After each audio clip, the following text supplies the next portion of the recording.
Imagine surviving a war you were never meant to survive, only to discover that survival was the punishment. You are a queen, a ruler, a symbol of a nation. One day, people bow when you enter a room. The next, you're dragged across the sea, stripped of power, renamed as spoil, and forced to walk through the streets of Rome while tens of thousands stare at you like you are no longer human, but evidence. Proof. A living trophy. That is the part most people miss about the Roman victory parade. We hear triumph and think of celebration. Laurel crowns, cheering crowds, golden chariots, we picture glory. But for the people at the center of Rome's spectacle, the defeated, the captured, the foreign, the royal, it was something closer to ritualized humiliation. A public performance designed to crush a person and convert their suffering into political theater. So, before we go any further, tell me in the comments, when you hear the words victory parade, do you imagine honor or humiliation dressed up as honor? Because a Roman triumph was never just about celebrating a win, it was a message. Rome had a genius for turning violence into ceremony. It could make domination look sacred. It could make cruelty look orderly. And nowhere was that more terrifying than in the way it displayed conquered rulers, especially queens. The parade itself was engineered like a story. First came the officials, then musicians, then the animals for sacrifice, then wagons of treasure, paintings of battles, exotic objects taken from defeated lands, and finally, the prisoners in chains. Behind all of it came the conquering general, dressed almost like a god, moving through streets packed with citizens as if he were the chosen instrument of destiny. By the end of the procession, offerings were made to Jupiter, Rome's supreme god. Victory wasn't just military, it was spiritual, political, theatrical. Rome wasn't simply saying, "We won." Rome was saying, "The world belongs to us." And that meant the defeated ruler had to be seen, not hidden away, not quietly imprisoned. Seen. That was the point. A captured queen in a Roman triumph was not there by accident. She was the visual proof that even the most elevated outsider could be reduced to a prop. Her body became part of the script. Her chains were part of the script. Her silence was part of the script. Rome understood something modern empires still understand. If you want power to feel absolute, don't just defeat your enemy. Stage the defeat. Make it memorable. Make it emotional. Make the crowd feel the distance between ruler and ruin. And for a queen, that humiliation carried a special charge. A king on display was already dramatic. But a queen was even more symbolically powerful. She embodied dynasty, legitimacy, lineage, fertility, continuity. To parade her through the streets was to say that the bloodline itself had been broken. Her kingdom had not merely lost, it had been absorbed, exposed, rewritten. That is why the Roman triumph could be so psychologically vicious. It didn't stop at conquest. It invaded identity.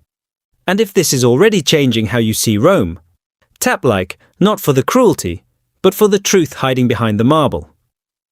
To understand how horrifying this could become, you have to stop imagining ancient Rome as a still statue and start seeing it as a machine of performance. This was a civilization obsessed with display. Status was public, punishment was public, religion was public, even memory was public. If Rome wanted the people to remember a victory, it didn't just record it. It staged it so vividly that the city itself became a witness. Now place a captured queen inside that machine. She is no longer presented as a person with strategy, intelligence, fear, or grief. She is presented as a reversal. Yesterday she commanded armies or influenced courts. Today she walks in chains so that Roman citizens can physically see the collapse of foreign power. That emotional contrast is what gave the triumph its force. The lower she was made to appear, the higher Rome seemed to rise. And sometimes the terror went beyond humiliation, because for many high-status captives, the parade was not the end of suffering, it was the prelude. That is one of the darkest truths about Roman triumphs. To the cheering crowd, the procession looked like the climax. For the prisoner, it could be the corridor leading to death. In the Republican tradition, elite captives were often kept alive long enough to be displayed and then executed when the ceremony ended. Not all of them. Not always, but often enough that the possibility hung over the entire experience like a shadow. Imagine walking through the loudest city on earth, chained before a screaming crowd, not knowing whether the day ends in exile, imprisonment, or strangulation. Imagine being forced to move at the pace of celebration while your future is being decided as entertainment. That is not a parade. That is a ritual of erasure. And then we get to one of the clearest examples, Arsinoe. Arsinoe IV was the younger sister of Cleopatra. In the chaos of the Alexandrian War, she became entangled in the struggle against Julius Caesar and Cleopatra's alliance with him. She was young, royal, politically dangerous by virtue of her blood, and after Caesar's victory, she was taken to Rome. And in 46 BCE, she was made part of Caesar's triumph. This matters because it shatters the sanitized version of ancient power. Arsinoe was not just another prisoner swept up by history. She was a royal woman from one of the most famous dynasties in the Mediterranean, a princess of Egypt, a figure tied to the prestige, mystery, and wealth that Romans both admired and feared. To display her was to display the collapse of an entire political alternative to Roman control. Accounts describe her being led in golden chains during Caesar's Egyptian triumph. Think about how deliberate that is.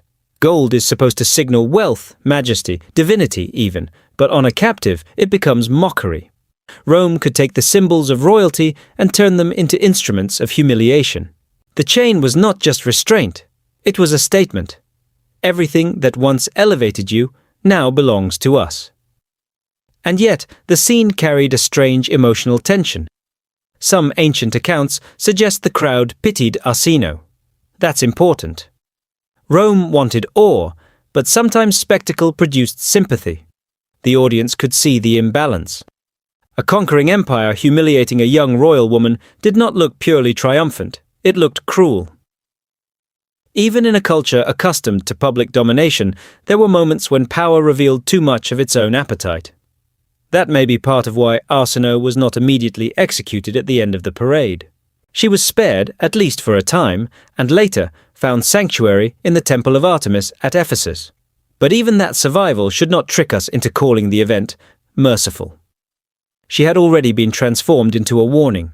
Her image had already done the work Rome wanted it to do. And then, years later, she was killed anyway. That is the other nightmare hidden beneath the triumph. Even when the parade did not end your life, it could still end your future. Once Rome had defined you as defeated royalty, your existence remained politically dangerous. Your bloodline could inspire rebellion. Your name could attract loyalty. Your mere survival could threaten somebody's claim to power. A queen did not stop being dangerous when she was captured. She became dangerous in a different way. Then, tell me below which is worse, dying in battle or surviving long enough to become someone else's trophy. And Arsinoe was not the only royal woman whose defeat became spectacle. Centuries later, another name emerges from the Roman imagination like a half-lit legend, Zenobia, Queen of Palmyra. Brilliant, ambitious, and audacious enough to carve out a rival power during one of Rome's most unstable periods, Zenobia is one of those figures history can't quite contain. Warrior queen, rebel ruler, imperial challenger. To Rome, she was not merely a local problem, she was a woman who had stepped into imperial space and made herself visible on the level of emperors. That could never go unanswered.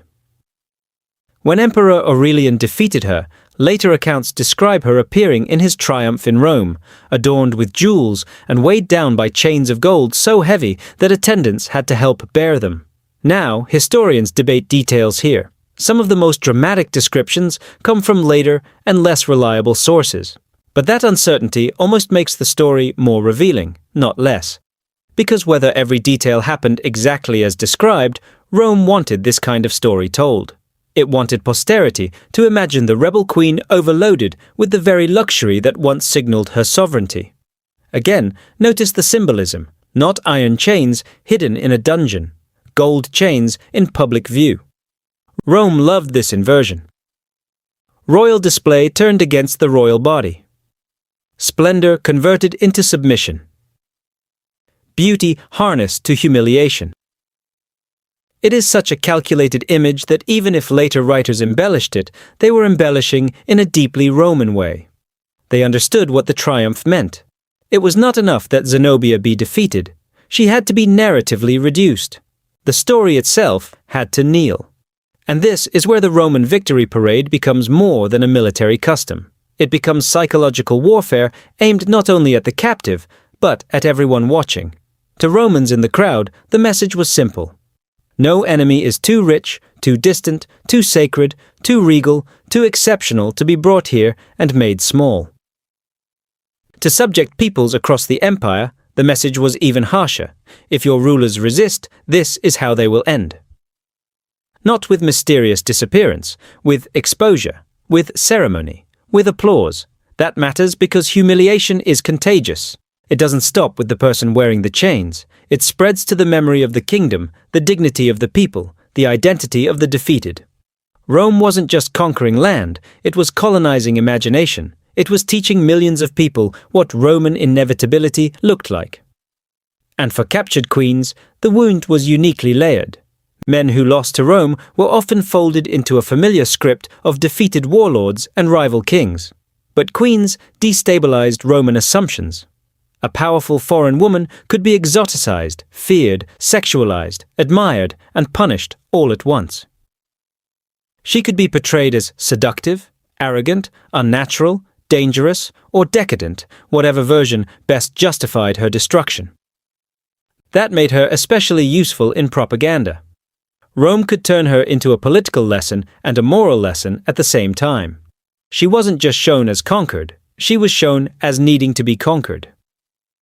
That distinction is everything.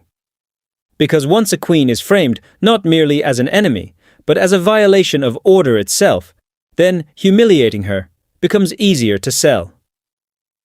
The parade no longer says, "We defeated a ruler." It says, "We restored the world." And that is the genius and the horror of Roman spectacle. It made domination feel righteous. If you like history, that peels back the polished myth and shows you the machinery underneath. Subscribe, because the stories we were taught as glorious are often darkest where they shine the brightest. What makes this even more unsettling is how modern it feels. The costumes are ancient, the roads are stone, the gods have different names. But the logic is familiar. Public humiliation still works. States still stage power. Victors still control the camera. Crowds still confuse theater with truth. We still live in a world where images of defeat are curated, circulated, and used to make authority feel permanent. Rome did not invent spectacle, but it perfected a brutal version of it. And maybe that is why the Roman triumph remains so seductive in popular imagination. On the surface, it offers everything empire wants to remember about itself: order, confidence, grandeur, inevitability. But if you look from the perspective of the chained, the conquered, the displayed, the entire thing flips. The glory starts to look like insecurity with better costume design. The confidence starts to look like obsession. And the celebration starts to look like an empire desperately proving that it can turn human lives into symbols and still call itself civilized. For a captured queen, the triumph was not just a bad day. It was the formal destruction of rank, privacy, and personhood under the gaze of an audience trained to cheer. That is why the phrase "victory parade" is too soft. For Rome, it was victory. For the people in chains, it was theater at the edge of annihilation. And maybe that is the most honest way to remember it. Not as a shining procession of laurel leaves and heroic music, but as a machine that converted military conquest into public emotion. A machine that needed a crowd, needed a route, needed props, needed treasure, needed prisoners, and needed, above all, someone important enough to humiliate that the humiliation itself could become unforgettable. Queens were perfect for that. Not because they had done nothing, but because they meant something. Their capture told Rome's story in the most dramatic language possible. Here is wealth brought low. Here is bloodline broken. Here is defiance chained. Here is foreign majesty dragged through our streets. Here is what happens when power outside Rome dares to stand in history as an equal. So no, the Roman victory parade was not a celebration for captured queens. It was the afterlife of defeat. It was propaganda with a heartbeat. It was empire teaching the world that survival could be more terrifying than death. And once you see that, the cheering gets harder to hear the same way ever again.